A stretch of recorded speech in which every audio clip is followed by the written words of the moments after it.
Signal Hill, Newfoundland, Thursday morning, December the 12th, 1901. A gale of wind, a grey inimical sky, but a kite tugging frantically at about 400 feet. All was in order. They paused and listened. The pen pauses too. Thought leaps beyond it. This little group of optimists at their lonely vigil. A comrade instructed categorically, patient too, sitting at his lonely post in Cornwall, separated from them by 1,700 miles of watery wilderness, doing as he was told. Just that and no more. Sending the letter S in interminable series at prearranged times into the void. Seeing little himself, hearing nothing whatever.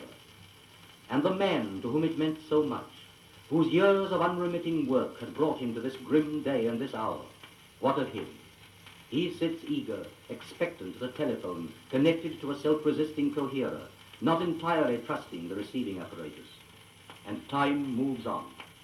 Nothing, except the derisive scream of the wind. 12:30 noon. What was that? A little click. Several, regularly. The letter S, and again. Marconi heard them for some time before he trusted himself to hand the telephone to Kemp for corroboration. Could he hear anything? Yes, he could. Then the faint sounds ceased, significantly. Orders were being obeyed on the other side. The listener's hearts thumped with excitement. Then again, at 1:10 and at 1:20, came realism in a succession of those little staccato clicks, unmistakable, heard by them all. The tremendous expanse of ocean had been bridged. What must have been his feelings at this supreme moment? The achievement constituted an epoch in human history.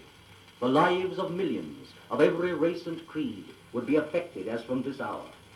The commercial possibilities were incalculable. The mitigation of loneliness was certain. Continents would speak with each other of their several aspirations. A ship in distress in the perilous wastes of the seas could be succored. Lovers, separated by a hemisphere, would confer privily and be comforted. Empire builders, isolated in desert and jungle, would hear the sounds of their cities and be cheered and refreshed. A new world would be born. The foregoing is an extract from the book A City of Sound, recently published by the Marconi Phone Company.